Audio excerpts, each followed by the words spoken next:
Good morning, good evening, wherever you are, ladies and gentlemen. Welcome back to PSP Live, which is happening after a considerable gap. So, welcome back. And today, I'm very happy to come back with a very good friend of mine, a very profound gentleman more than anything else. I just love this person because he's such a wonderful human being. So, we are talking about Dave Buck, and Dave Buck is, let me read out his formal introduction before I tell you what I know about him. So, Dave is fascinated by the concept of time and how it is applied in everyday life.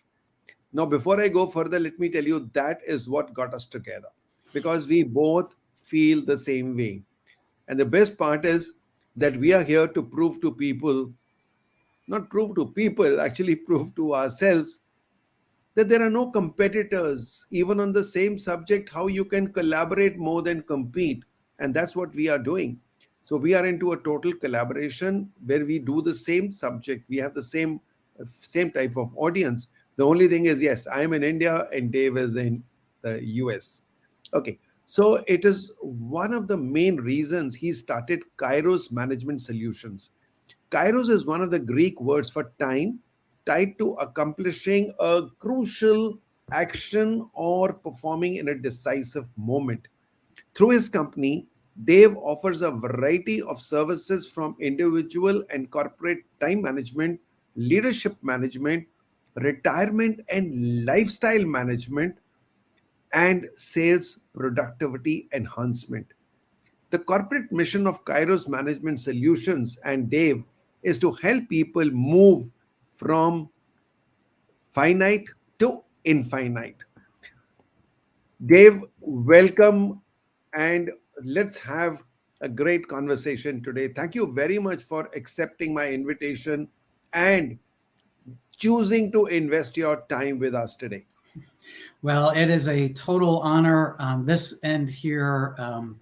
Since we've gotten to know each other and how much our work parallels each other and how much we have a lot in common. This is a great honor for me to be considered to be a part of your show. So thanks for the invite. Thank you, Dave. And here I also want to mention to my audience, to my viewers, that the person who got Dave and Sushil together also needs to be mentioned. Dr. Divya Jetli, who is the CEO of the Advanced Learning Institute, TALI in short, is the one who got us together. And the three of us are now working in a collaboration. And we have already announced this collaboration officially on social media. So here, some of the collaborative work is starting, and probably this is the first one where we are going in, together on an event, and looking forward to your attention, your participation. All those who are here watching us on YouTube, LinkedIn, or Facebook, we look forward to your questions, to your comments. So that keeps us energetic and we draw energy from the audience. So looking forward to knowing that you are there with your questions, because that's how we come to know that you're there. And look, now we start here. So Dave, let me start by asking you something which is a very basic question. And we say leaders are not born, they are made. And that's the way I believe, because some intrinsic qualities are there, but every leader needs to enhance. So when you say leaders are made, means even if you had the basic qualities and traits of a leader which were inborn, you had to work a lot to improve your qualities. So I know that I was made as a leader in the National Defense Academy and then in the Indian Military Academy. And then throughout your career, you were constantly being groomed and brought up as a leader. So leadership is a learnable skill. That is what I believe. And enhancing leadership is a continuous and evolving process. What are your views on this? Very much agree, particularly since the pandemic onward, just think in just a short period of time how businesses have to operate pre-pandemic versus now what I hope is post-pandemic, or whatever life is as we learn to live with COVID. And so I think it is extremely important that leaders adapt to that, understand not only for themselves, but for the teams or the people that they manage or lead, how different they might be reacting to particular situations. But I also feel there are some common core principles to leadership that must be addressed, must be nurtured and worked on for every leader, regardless of the situation. Okay, great. So, your question brings me to another very interesting question, and that is leadership is such a vast subject, a very vast subject. And within leadership, you find I found there were at least 50 books that I know which are written on leadership with different, whether it's self leadership, leadership block, and so on. Now, what do you think? And you mentioned about the post COVID, and though we are crawling out of COVID, but we still haven't come out of it fully. What do you think is the difference between what leaders need to do now with the new challenges than what they were doing before? So I would say, first and foremost, if you weren't a good communicator as a leader beforehand, you better be one now. And I, outside of communication, I also think that some of those core principles I mentioned is a leader has got to have integrity, and their team has to know that their leader is a person of integrity. So I think that that is just critical, regardless of where you're at. That's a core timely principle. But coming post COVID, another principle is being a team builder, not just a team manager, but building that you are actively as a leader. You want to see your people grow and maybe even take your position someday because you have groomed people so well for that. I think a core principle, if we haven't learned it with COVID, is empathy. Not just feeling sorry for someone, but truly trying to understand what is the team member's difficulty and how can you come along as a leader to help that. And then being a visionary and a motivator. Again, a motivator is very, very critical coming out of in the post-COVID era, because people think differently. They're exhausted, they're tired. And so being a motivator is very important. And of course, something near and dear to our heart is you can't be a leader without being a time leader and a time manager. If you're not either any one of those, chances are your team is suffering in their productivity. And then that leads to the final thing of being focused. Is as a leader, which is, again, can be very hard in these pandemic timeframes, is being focused on the goals that you established, not just for you, but ensuring that your team is focused as well. That is brilliant. I think it's very, very beautifully brought out. And all the aspects that Dave you mentioned, I hope our viewers are noting them down, because these are very critical. They are very critical to any type of leadership. And as we are coming out of pandemic, we have to make sure, that we take a stock of the situation. Like after a war, I, always say that when a war is over, there is a little review, and you take a stock of the situation to say, okay, what is the number of people we lost? What are the number of people who got injured, who can be treated and brought back to duty? How many people have come back? They are physically fit, but they need a little more of uh, mental strength. They need to be emotionally more stable, and so on. So, similarly, now when we are coming out of COVID, I think every leader needs to understand this, that how do we come out of this, out of the situation, and how do we prepare the organization, the company, for the future, which is going to be a little not little but quite different from what it was pre-COVID. So what would you say to that? No, I would definitely follow along with that, and with the understanding that the adaptability of leaders, again, not to compromise on their core principles, but to be able to adapt is necessary and needed. In my time in corporate world, how leaders were taught and how I was nurtured early on in my career was very, very different. As I became a leader and coached others, but also as mentors and leaders and managers of mine, their styles changed in order to adapt to the changing times. Absolutely, absolutely.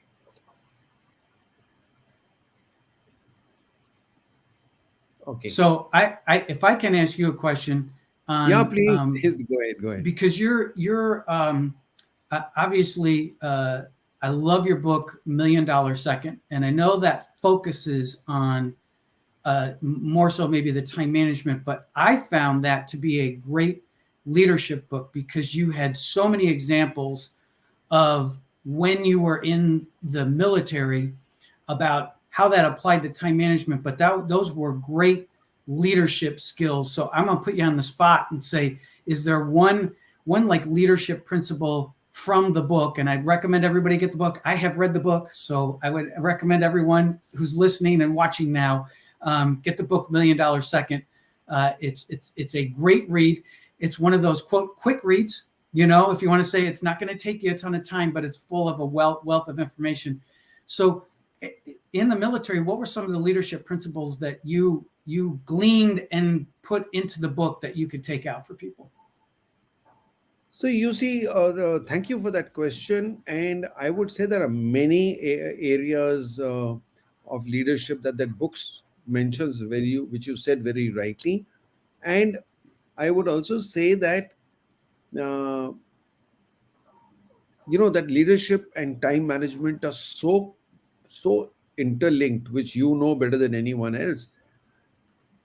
So, if I was to really go to two or three of them, I won't say one, but two, three leadership skills which are very important, which I would really say, uh, what are absolutely important. One is camaraderie, how you work together as a team and how you belong to the unit, how you are prepared to sacrifice yourself for the others. So, many times people think that we are prepared to give our lives for the country. But more than country, actually, people are prepared to die for their battalion, for the unit. And when you ask them, and I always used to talk about it till I heard Simon Sinek talk about it similarly. That means what I thought was happening in the Indian army is happening in the US army as well. That means it's universal. He says, when you ask people, why do you do it? Why don't others do it like that? And the answer was, oh, they would do similarly for me. So it is for your comrades that you die. It is for your comrades. You see, Dave, if I get injured in the battlefield, whose blood am I going to get? Not my brother and my sister. It's going to be my comrade who's going to be next to me. And I don't care whether that blood is a Hindu blood or a Muslim blood or a Christian blood or anything. We don't care of that. And that brings us to the people management, that how we care for our soldiers, how we respect each other, and how we take them forward.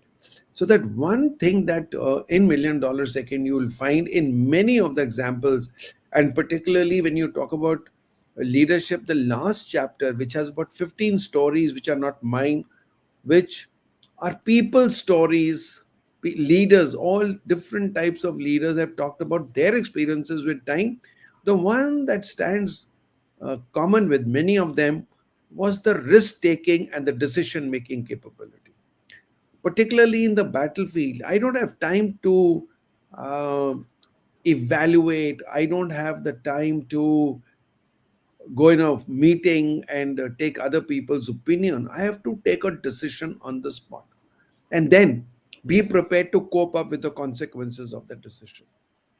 That's very important. So $1 million second got its title from one of the things that happened, which I must narrate to you.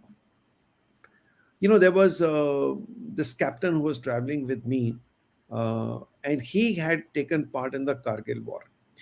And in the last part of the operation, when you go in for an attack and you go into an objective, there's something called close quarter battle. And that close quarter battle, really, when you get onto the objective, the first thing is you scan the objective to see that there's nobody left there. If there's anyone still there, maybe lying injured or something. So you take care of them or you capture them alive. And if somebody is running away, you may kill him or whatever. So there are some rules and some customs or some drills there. So when this captain says that we attacked and got there in the morning, early morning, about 3 o'clock, 4 o'clock, and they were scanning the objective, and he says, I had my rifle, my Sten gun, and I was doing this to find out if there's anyone. Right from behind a tree, from nowhere, he's like, very as a big surprise, a tall, burly, an enemy captain comes and stands in front of me. And he says, now we are just about 3 feet apart. Our Sten guns are facing each other. And a thought that cropped up in my mind was that only one of us can survive now. And that's the one who pulls his trigger first. He says, I'm telling you the story in a couple of seconds. But there was no time to think. There was no time to evaluate. There was no time to brainstorm. It was time to take action. I knew that the person who presses the trigger first is going to survive. The other guy is going to be killed. So I pressed my trigger and he fell on my feet. He cried and he died. He says, while looking down at him, I said to myself, what if he had pressed the trigger 1 second earlier? Then I would have been lying down there. And I would have been crying, and my mother would have cried like his mother's going to cry now. And that gave me an idea. What is that value of that 1 second? That 1 second. And that is how we named this book $1 million second. That second can be equal to $1 million if you know the value of time. And in that book, I've talked about the value, importance, and relevance of time. So now I would, Dave, take you further to your leadership journey. You've been doing a lot of work on leadership, and you've been a great leader yourself. And now tell me that what led to your business where you are treating both time management and leadership in a very integrated manner, and why did you start, or what made you start Kairos Management Solutions? Well, thanks for asking that question. I have, as you mentioned in my bio, I have always been fascinated by the concept of time, and just in a broad sense. That is something that we all share together. Time, it depending on how we measure it, it's measurable. It's common between all of us, and I feel that everyone's a time manager. We manage our time, whether good or bad. We manage it. What I found is that as I've worked with people over my career, I am one of those that kind of detailed oriented type guys, liked everything neat in its place. And I found that was an easy way for me to help to connect and coach people when I led them or when I worked with people. Is I would come alongside to help either with a broad team organization or individual organization. And so I gravitated to one of my leadership principles, really involved around, as I mentioned before, being a time leader and a time manager. So that once I could know that people were effectively using their time, it allowed me not to be a micromanager, because then I knew they're productive. We could set our goals. We could go forward. So really over time, I got a passion that was something that I really, really wanted to move forward with and try to help people more broadly just outside of a corporate setting. And so that led me to about 2.5 years ago to start Kairos slowly, and kind of ramp things up. On the leadership side, I actually have to credit who you mentioned earlier, Dr. Divya Jatli, because she was the one who challenged me to think about leadership differently. So one of the tools that we offer, the leadership assessment tool, I owe to her for pushing me to think differently and more broadly, not necessarily focused in the time management, but to weave in the leadership principles and the other aspects behind that. So, as you mentioned, I think leadership and time management flow very well together. A leader can be a poor time manager, but they make their job so much more difficult if they're not. Absolutely. And let me share my little part of it. That when I was in the army, and I remember it started, this little trickle of a thought started when I had a friend who was very little senior to me, but he came to my battalion as a commanding officer, and I was actually on my way out, and I was also going to be going. I was under promotion to go and command another unit. So we spent about 8 months together, where although we were very little difference in our seniority, but he happened to be my commanding officer, and we were good friends, as I said. He one day in a meeting said that I don't know what happens, but when I get a letter from Sushil in reply to what the headquarters has written, it gets me started that okay, we have to tell others also to remind them to get the replies. How is it that he writes first? And how is it that his job gets completed before anyone else's job? One day, going for a walk, and he asked me, he says, Sushil, can I ask you a question? I said, yes, sir. Go ahead. He says, how do you get 25 hours in a day? Please tell me, how do you create that 25th hour? I said, so what do you mean? He says, I find that you socialize, you are there in every party, you party late night, still you are there in the morning on PT, you finish your job earlier, you go on leave, but the job doesn't seem to get suffering, because I find your delegation is so good that even when you're on leave and you're not in the unit, your subunit is still working as good. What do you do? And Dave, I realized that I had never learned any time management tools. I had never read any book on time management. There's nothing called seminars, webinars those days, particularly in the army, and we were in a field area. None of these things was known to me, and I had no formal knowledge of time management. I didn't even know that such a subject existed. But what got me going was that I do things normally, and I reflected back that right from my early schooling, I was in a boarding school in Scenic School, which means an army school, and there was a strict time management control by the staff, in the sense you had to get up in the morning. The value of routine, that how you follow a routine, how you have your rituals done up, so that everything goes by clockwork precision. Breakfast was 8, it was 8. It finished at 8:30, you could not. The 8:30, the dining hall was closed, you can't get breakfast after that. So you knew that it is 8 to 8:30 and nothing beyond. So you got used to it at a very early age. You went to NDA, it got strengthened. Went to IMA, it got further strengthened.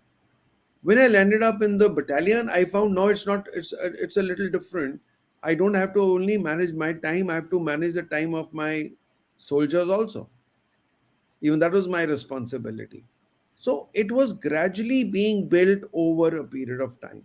And when somebody asked me a question, why is it that things are so different in the army? I said, in the army, in the corporate, I'll find they go for one little workshop and they say, oh, they've been trained. They'll go for one Mm-hmm. 3 hours of time management workshop and come back thinking they've learned time management.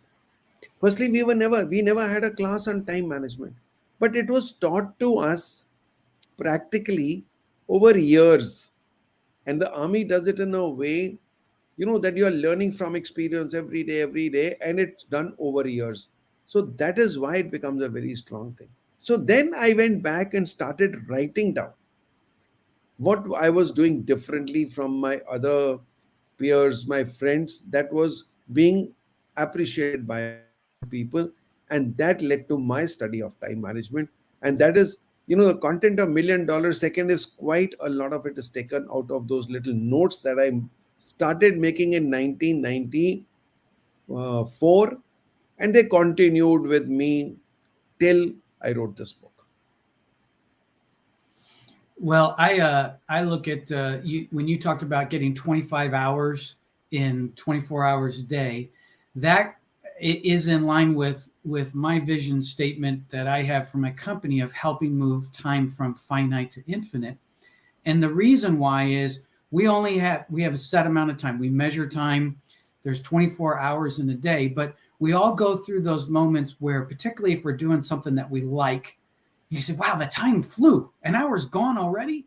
And then the conversely, which for me is when I've attended numerous trade shows in my career, and when there's no customers coming up to your booth to talk to you at a trade show, time moves very slowly. And I look at my watch and go, only 10 minutes has gone by. So we have this concept of a measurable, objective time thing, but we have different feelings in and amongst that time frame. So what I try to do when I work with clients is to say, let's extend that time, let's extend that feeling of time. So that hour goes by very quickly, but you've been super productive in that particular time frame. And that the idea is, also to your point, you have to invest time to be a good time manager. You can, as you said, you cannot go to a half a day seminar on time management, come out of it, you'll get some good pointers. Maybe you'll implement one or two items of all kinds of things that you're talked about, marginally increase it. But if you're not going to dedicate time to do it, you won't be a good, solid time manager. You have to spend the time to make more time. Dave, let me share here with you another thing. I think you say it, I say it. I've been using this statement for a couple of years, where I say that time is a very valuable resource, and time is the only resource which is equal with your competitor, with everyone else. That means whether it's the president of USA or it's a cab driver in India, they still have the same 24 hours. There's no difference. And you can't say, okay, I'm very influential, I'll go and get some more time. No, you can't. So I used to always say you have 86,400 seconds in a day, no more, no less. But I stopped saying that. I stopped saying that when one day in a workshop, I had the CEO sitting right in front in the first on the in the first row on the tables, and in some discussion that was going on, I was asking these people. I said, "Tell me, uh, what are the resources you have in your company?" And a whole lot of resources came up, which I was writing on a flip chart. From the money to the equipment to the real estate to the goodwill to many other things, but nobody said time. I said, isn't time a resource? And isn't that a resource which is equal to your competitor? And isn't that the only resource which is predictable? There's no other resource which is predictable. You have money today, you may not have money tomorrow. You may have real estate today, you may not have it tomorrow. But you know that today, tomorrow, 10 years later, 100 years later, still is going to be 24 hours and no more. Right? And then I asked the CEO, and it happened abruptly and on the spot. And I said, tell me one thing. How many hours do you give to your company in a day? So he says, I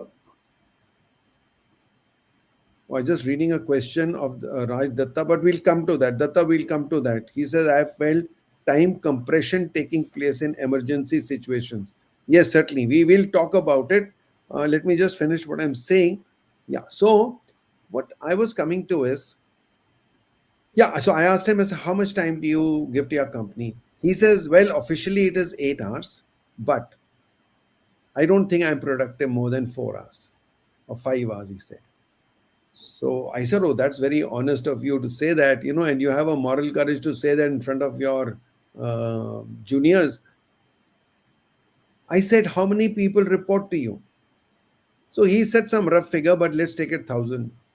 And I said, how much time do they give to the company? He said 8 hours. So I said, then are you managing 8 hours or are you managing 8,000 hours? He said, never thought of that. I said, you have bought people's time. The salary that you give to a person is what you paid him for 8 hours of work. So that means you bought 8 hours of time of another competent person. Now, if that person is working only for 5 hours, have you lost that money? And how many companies ever even bother to calculate the productivity factor and the money you are losing? So if you have a more productive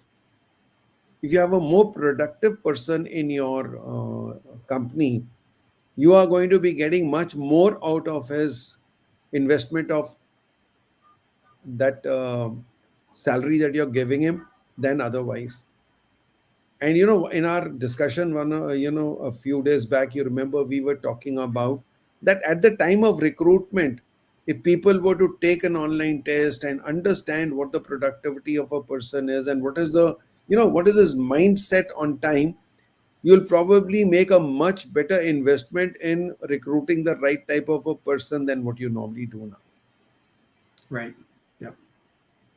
And the good news is people who you have can always, that's a teachable, coachable thing to do because everyone deals with time. So whether you recruit someone in and help them improve, or you have a team of what you call experts or people who are very seasoned individuals as part of your team, there is always room for improvement. I am not at the pinnacle of my time management at all. I can do so many. I have some days that are great, and then there are some days where I procrastinate, I get distracted, I don't plan well, and interruptions happen.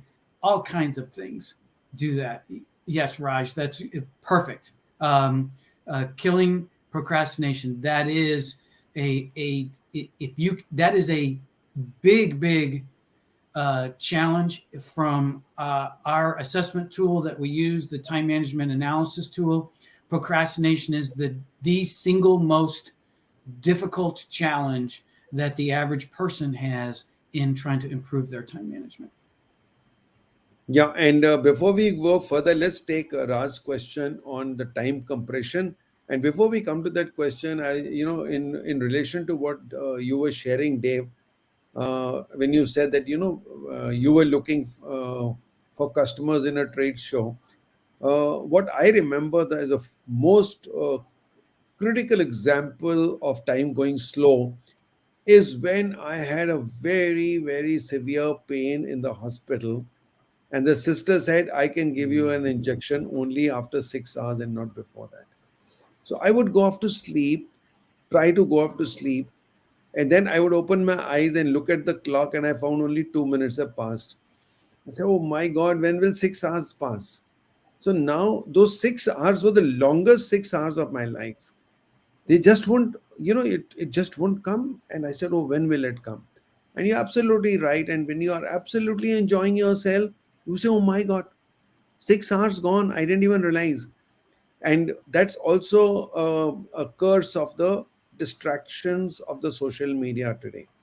I know when some of my students in time management, they come and admit and they said, sir, I decided to give myself 30 minutes for Instagram. But when I came out of it, I found I've already spent 2 hours. That you were so involved and engrossed that you didn't feel like coming out of it. You didn't even look at the time. And they're designed, social media, which we all use, I use for business purposes, it's designed to keep you in there. Distraction. So, from a time management standpoint, if you're going to do that, I like the idea of setting 30 minutes. If you're going to do that, set your phone to alarm at 30 minutes, and you'll be surprised how quickly that 30 minutes goes by when you're there. Absolutely. Absolutely. And Instagram also has a feature where you can set an alarm of 30 minutes, and Instagram will show you that you've done 30 minutes. Yep. Yep. That's good. Okay. Yes. So now let's come to Raj's question. Dave, what would you say about that, about the time compression? So I totally agree with him that in emergency situations, time can go very quickly. I think one of the things you need to understand is that there's a lot of physical elements going on in your body if that's if in an emergency situation that can affect your critical thinking.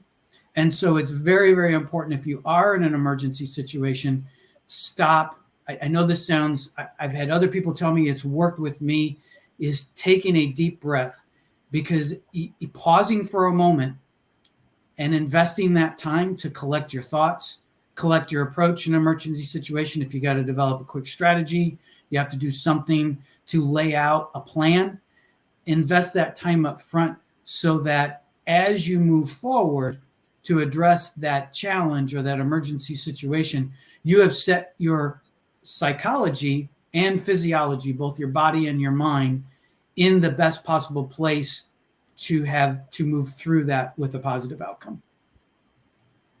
Thank you. I think that is very well said. Yeah. So I have another question for you. And again, Brigadier has a ton of videos out there. So peruse his YouTube channel to check those out. But I thought it was interesting because you and I are talking about time management, and in one of your videos you said time management is dead. So I think we need to unpack that a little bit so people don't think either we're talking out of both sides of our mouth or what's going on here. So what do you mean by that? So, this term came to my mind when I realized that, all these people, David Allen and all those, stalwarts of time management who taught us time management, when they taught us time management way back in 50s, 60s and all, the environment was a little stable. Like if you wrote a letter, for example, in a big city in India, like in Bombay or Delhi or something, you wrote a letter to a client, you would get his reply in earliest 8 to 10 days time. So that means you had enough time to prepare and plan, things like that. But today, all those principles of time management which were taught to us then have become quite redundant. Now, when you are in the world of WhatsApp and emails and all, and you have a phone in your hand where you are available 24 hours, or even if you're on a holiday and you're on a beach, you still have your phone with you. And so, somebody sends you a message, he's not going to wait. He wants an instant reply. And how many times have you heard somebody saying, I sent you a message 5 minutes back, you haven't responded. So the expectancy of people in the response time has become very less. So therefore, I feel that time management is dead. You have to look at time management very differently now. And this time management today is like time management on the fly. You have to think and act simultaneously. Your to-do lists are not going to work as well because the pace at which we are working, you'll keep writing the to-do list and there'll be no time to read it and implement it. So just to elaborate that a little further, when I say that I manage time on the fly, which means in the morning when I've made out my mind, I, of course, I have a system that I do it at night. I look at my entire day, I review it, which helps me to build up my time consciousness. So I review the entire day from morning till evening and see how productive it was. And then I sleep with that thought with a little 2, 3 important goals for tomorrow. When I sleep with that thought, my subconscious mind absorbs that these are my impending tasks, which are very important. So I started talking about to do list and to achieve list because Brian Tracy, I heard this word from to achieve list. So while to do lists are also important, you may have to do some chores which have to be done. But let's look at the to achieve list, because we are achievers and we need to see what did you achieve in the day. So when I'm, let's say, going for a meeting and there's a traffic jam and I'm held up in traffic, I know that this is a time when I can do a lot of things in traffic which don't require my concentration. So maybe I'll delete extra messages. Maybe I'll go and delete photographs. Maybe I'll, do something, make some telephone calls. So those are the things which are in my mind that, okay, on the fly, that situation has happened and how do I respond to that situation and make the best of the time I have, so that I don't allow time to be wasted. The bottom line is that I can't allow my time to be wasted. And the second thing is that am I investing my time on the right thing or the low priority thing? So prioritization is probably one of the most important pillars of time management. Now, when we are talking of that, I'm also saying that, uh, sorry, I lost my thread. I was going to say something. Okay, it'll come back to me. Yeah. So in the mean, I would just add to your I love the achievement instead of the to-do list, the achievement list. I'm probably going to steal that, just so you know. The there's a third achieve case, it is very good. But then you also, the key to the difference in my mind, which you said, between a to-do list and an achievement list is the prioritization. And so if you've got 10 to-dos that you have listed today that you want to get done, you have to prioritize which are the ones that have to be done. Because I can tell you, not all those 10 probably need to be done. But you say, of those 10, I've got to get the top 3 done. Then that's where the planning comes in to say, how am I going to get those 3 done? And then going back to what you said, you add in the element of flexibility that says, okay, what happens if I get interrupted by either my boss says, hey, drop something on your lap and says you have to do this? Have you built in enough flexibility to adjust your day so you can get done with those 3 priorities on that achievement list? And then if you don't get to the other 7, then you're going to have to spend time re-ranking them and putting them forward, but that's okay if they weren't a priority. Absolutely. And what was missing in my mind that time was when I say, don't say spend time, say invest time. Because Great. our Yep. subconscious mind is very, very conscious, very sensitive to the words we use. So when we say spend, the subconscious mind is considering that time to be something which is going to be spent out. It's going to be faded away, it's going to diminish to zero. But when I say invest time, I'm looking for a return. So the subconscious mind is saying, oh, what do I have to get out of this conversation? What do I have to get out of this time? That means it's not about, when we are talking about returns, we are not talking about financial returns. We are talking about any returns, could be emotional, could be uh, happiness, could be anything. So that is what we are looking at. Excellent. Great points. Okay.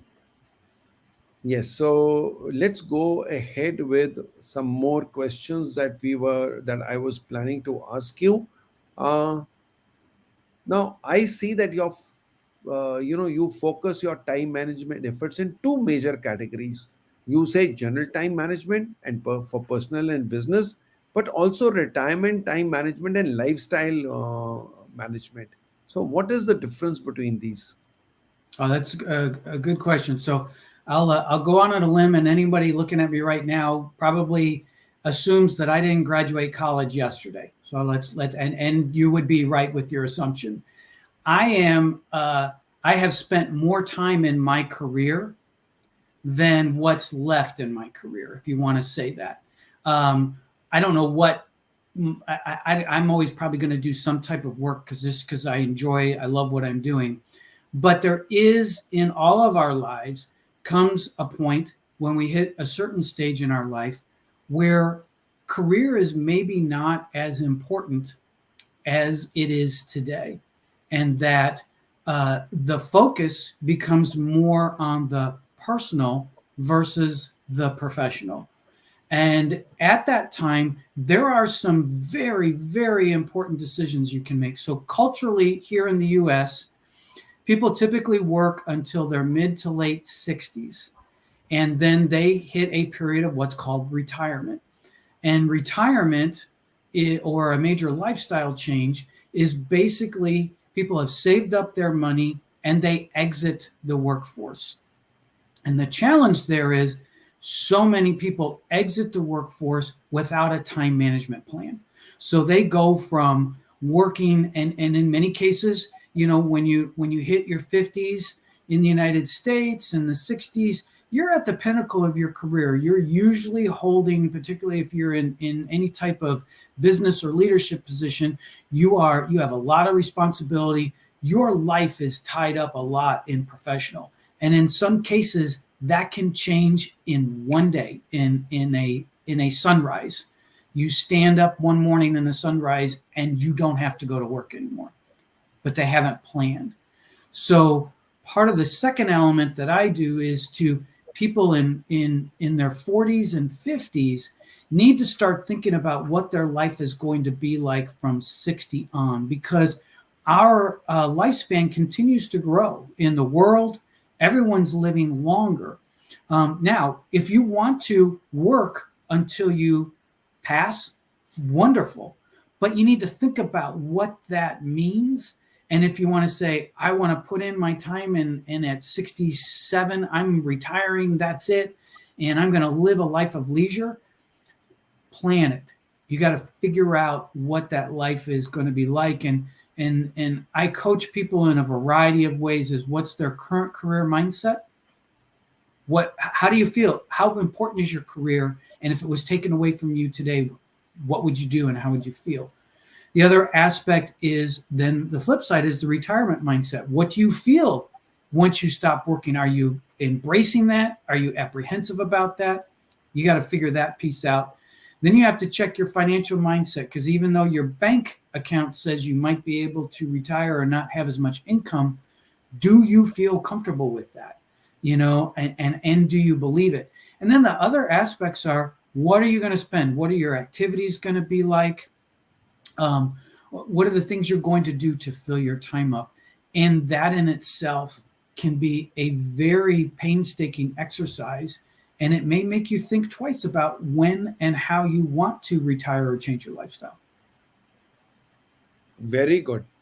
So, like in my life, for example, Dave, I was to retire at 56.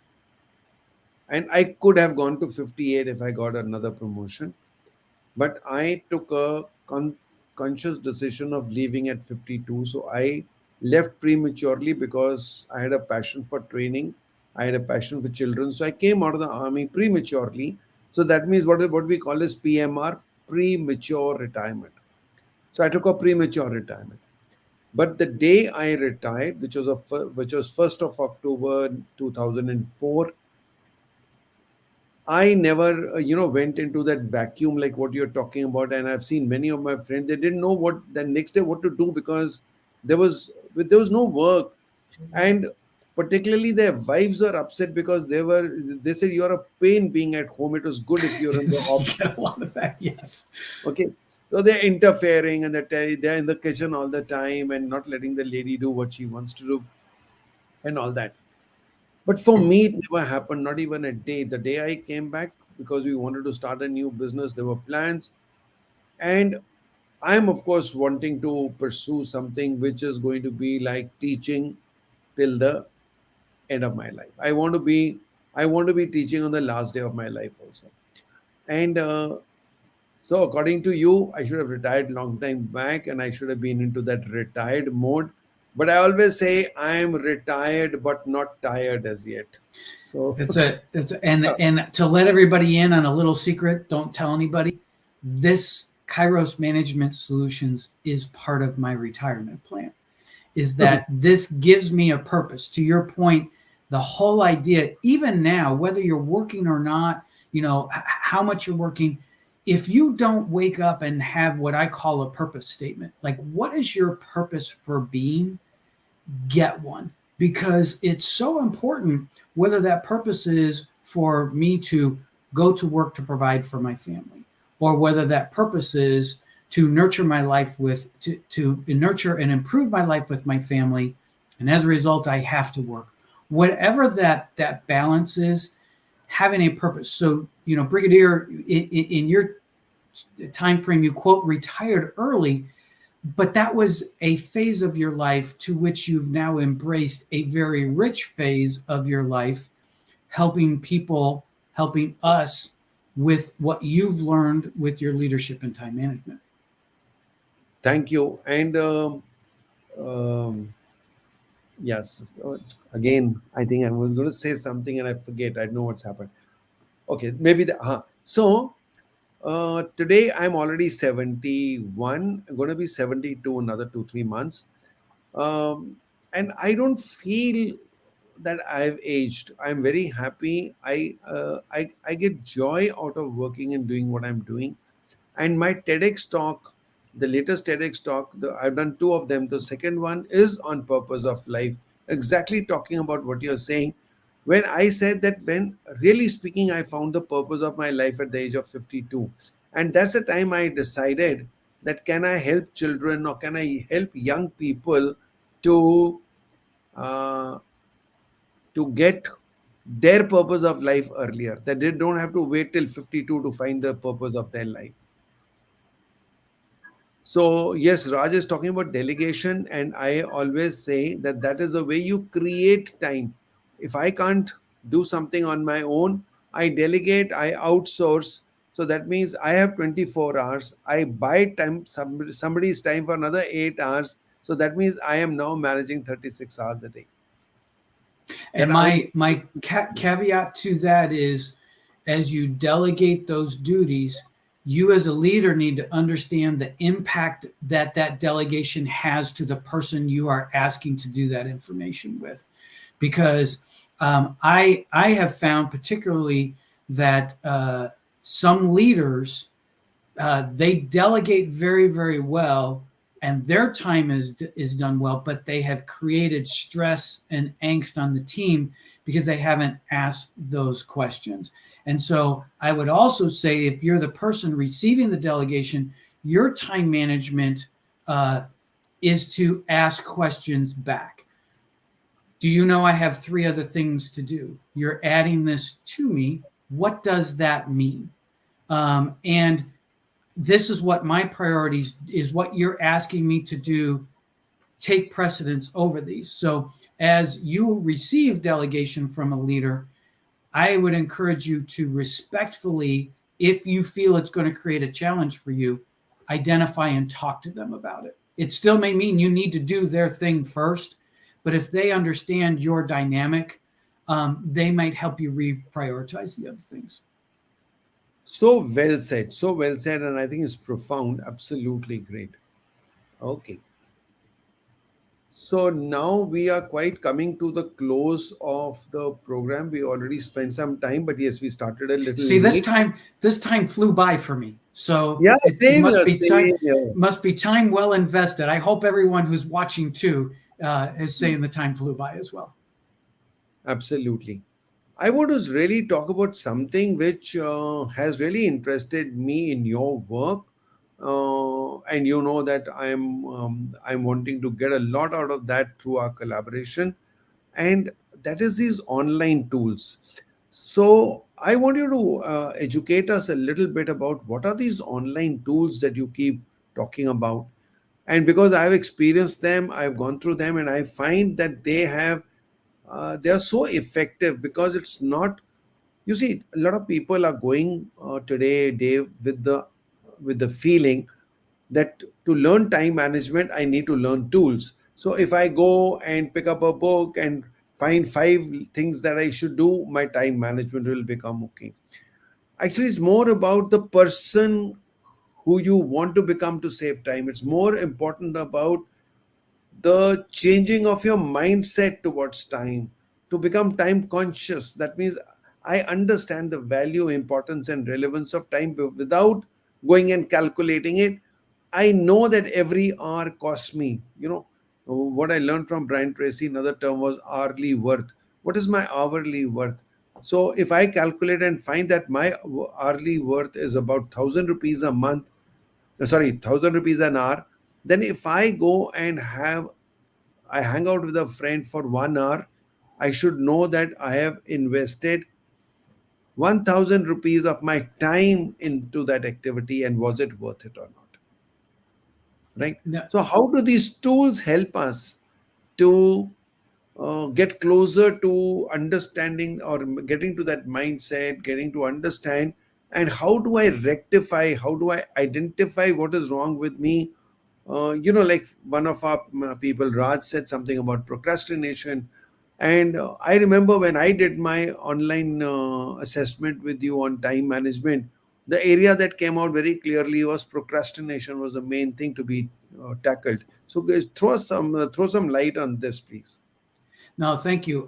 So I think one of the things it's kind of a joke here in the United States is, consultants, of which you and I are consultants and coaches. We help people. Is consultants have a tendency to come in and tell people what they already know, and then leave, and then the person says what was accomplished. So for me, it's important that I come with some objective measures, and that's why I've created these assessment tools that we use. It's time management, retirement time management, leadership, sales development, and it's designed to. It's a self assessment, so the individual takes it and answers questions about themselves. And then the report provides them, as you said, with directions on opportunities for them to improve in those particular categories or areas that are identified in each one of the reports. And the idea is that once you identify those, then that's something that whether you work directly with Brigadier Bassine or myself, it gives you benchmarks. So then later, after whether coaching by us or working on your own, however you choose to do it, is that you can come back and say 90 or 120 days, take the assessment again, and you've got some measurable areas with either you improved in or areas that continue to be a challenge.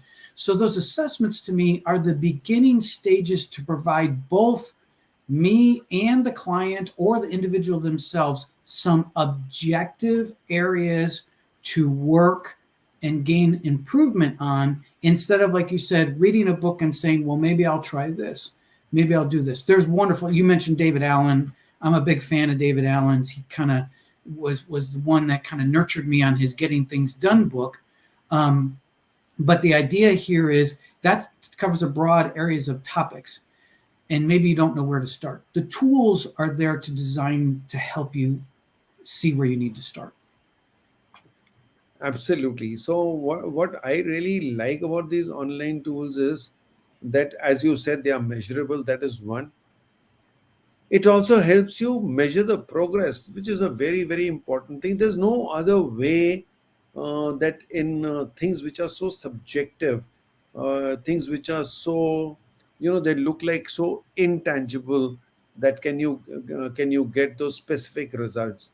So I really feel that these are the tools which, if people really want to get into this exercise of self development and you really want to improve, and time management is something which everyone needs to improve, like what Dave said, wherever we are, we need to improve. And of course, in my own life, I have some weird ideas. Like I, I don't consider myself to be a very punctual person, because I would rather, you see, if I've set up 5 meetings in a day, one of the ways to be very punctual is that every meeting I will reach there half an hour earlier, have enough cushion, make sure that the traffic doesn't disrupt me, so that I can be there on the next meeting on time. But that way, I only do 4 meetings in a year, in a day. But if I take a little risk, and even if I get a little late and I'm 5 minutes late, but I've done 5 meetings, the only thing I make sure is that I inform the person concerned, that I'm in traffic, I may get 5 minutes late. Right in the beginning, in the morning, if I've set my time, I don't say 5 p.m. I'll say, can the meeting start anytime between 5 to 5:15? So that the and I said closer to the time, I'll ping you and tell you I'm coming at 5:15 or 5:10 or whatever. Which means I want to optimize. I don't want to at the punctuality should not cost me efficiency. That's a great point. That's a great point. And I also feel that I didn't come to this planet to be successful and productive. I also came to this planet to enjoy my life. So today, if I have got a whole lot of tasks, but I don't feel like going today, I feel like relaxing, I should know how to enjoy my nothingness. So some days I tell my wife, today I'm going to enjoy my nothingness. I'm not doing anything. Okay. But I have to have that plan clear, that I'm flexible, that I know that if I don't do this today, it's not going to upset my overall plans, and I have the flexibility of doing this tomorrow. So what Rory Vaden calls procrastination on purpose. Procrastination on purpose is when you see when you put off something for future because you don't feel like doing it, then it's bad, then it's beyond your control. That means that it is not within your control. You are going against your own plans and desires. But if you deliberately say that, okay, this is important to be done, but it can wait, it doesn't need to be done now, so I'll put it for next week. That is not procrastination. I would That is a agree. Totally agree. Yep. that is a Because you're part of the controlling. you're You are controlling, in control. and you are deliberately doing it. You are doing it consciously because you know that that is okay. I have more important things to do right now. Yep. I agree. I agree. So, Dave, would you like to do something for our viewers on terms of online tools? Can you give them something to sample? Because I'm sure people would be wondering what these tools are, and they would like to get a little taste of them. Yes. Uh, Brigadier Basheen and I talked prior to this, and um, I'm going to offer what we call a summary report of either the leadership assessment tool or the time management analysis tool. So you can take these assessments and we will send you back the summary report for free. So it gives you, in the case of leadership, as I talked earlier, it identifies and analyzes your point of view on integrity, team building, empathy, vision, motivation, time management, and being focused. So those you'll get a nice little summary report that shows what your feelings are there. Then on the time management analysis report, you're going to get a view of personal care, because I feel that's a very important element of time management, how you take care of yourself, planning, tasks, focus, and organization. So I believe you've got a link there that you're going to share, Brigadier Sir, that will allow you. You just have to go take the link, go take the assessment, give me 48 hours, and then I will send you back your assessment, and I'm going to copy the Brigadier on it so that you've got, so we both kind of know who took it. And then, after doing that, if you've got additional questions, we'd be happy to explore how either one of us can assist you, or both can assist you in either your time management or leadership. So our free gift to you for hanging in there with us and investing your time. Yeah, so the link is here. You can see it on your screen. I've also put it in the comments, but I'm not too sure whether they will come on all the three channels because I think there is some restriction from StreamYard on that. So if there's anyone who's listening to us, whether live or later on in the recording, if you feel that you could not see the link and you want to take this assessment test, which is available for free and it'll remain free only for 1 week from today. So this is available to you, and if you're not able to get the link, you can please come back to me because or to Dave, whichever one you are accessible to in your social media, and we will help you with this link. Yes, and you can for those of you, I am on LinkedIn. If you want to, you can message me on LinkedIn, and I can send you the link as well. But it should also be in the comments.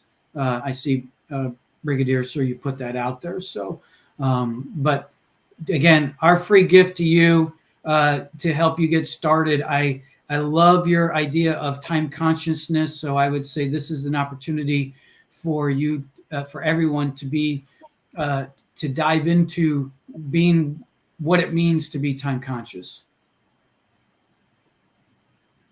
So all those who want to get connected to Dave, here is his LinkedIn thing, and I'm also again putting it into the comments. Thank So you. see if you can get it here. Here it goes. I think it's only coming on YouTube to the best of my what I can see here on my screen, uh, and I don't know how it can be given If to not, people. I'll, Brigadier Sir, I'll go back to the event, at least on LinkedIn, and I'll paste in the information in the comments after we're done here. I'll do that too. Yes. Yeah, great. So both of us can do it so that nobody misses it out.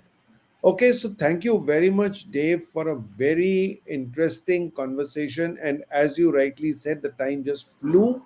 Uh, and before we just end, we are very happy to wait for a minute or two for anyone to put in any more questions so that we can answer them. And also, for those who come and see the recording later, if there is anything that you have, please post your questions and we'll come back to you and give you answers to those questions to the best of our ability. Okay, I didn't know that Aditya was on the call. Thank you for being here, Aditya. Thank you very much. How are you? And did you listen to anything or you just came in the end to say bye bye to us? Okay, any questions? Any questions from anyone? We are open to questions.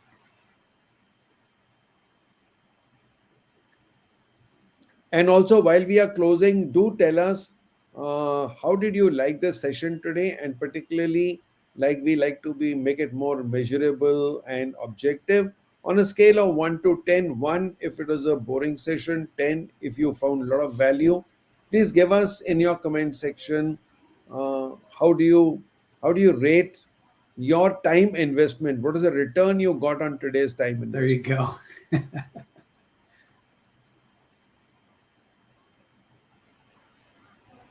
And incidentally, there's another term, ROTI, which is in India, it is a substitute for bread called roti. But roti here is return on time invested. So people know about ROI, but they don't know about ROTI. And really speaking, in all businesses, ROI must be measured along with ROTI. Otherwise, it doesn't remain complete. ROI is incomplete without the time being factored in. Because Dave, there's a very interesting thing, and I'll just take 2 minutes waiting for any questions. There are no comments coming. There is no rank. Nobody's writing down on a scale of 1 to 10. How did you find the session? Maybe people have left. I don't know. Okay, yeah. So the story about there are these two people who were working in a company where they were doing bulk SMS messages. That was the company's job. So they found that they had a lot of subscribers who had never opened their mails and never used it, and they were sending SMSs to them. So they sat down together and said they worked on that idea of every penny saved is a penny earned. So they said, let's identify who are the people who for 2 years have never opened this message. So delete their names from our database. So we would send that many number of messages less, which are otherwise in any case of no use. So they went back to the CEO and said, sir, this is what we have done. And we've saved, let's say, for example, we've saved $1,000 because of this exercise that we did. So he says, oh, that's very good. You really done some great job. Tell me how much time did you take to do it? So they said, so we have been on it for about 10 days now. So he said, how many hours did you spend every day on this? So he says roughly about 3 to 4 hours every day. So he says about 30 to 40 hours have gone into this work. He said yes.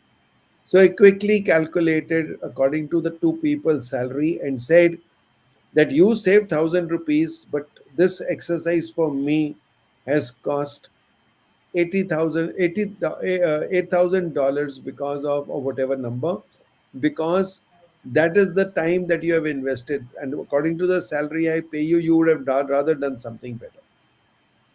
So if you calculate your ROI without the ROTI in it, it's incomplete. I would agree with you there.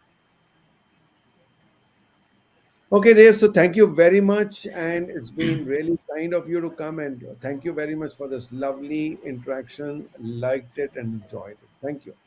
Such an honor. Thank you, sir.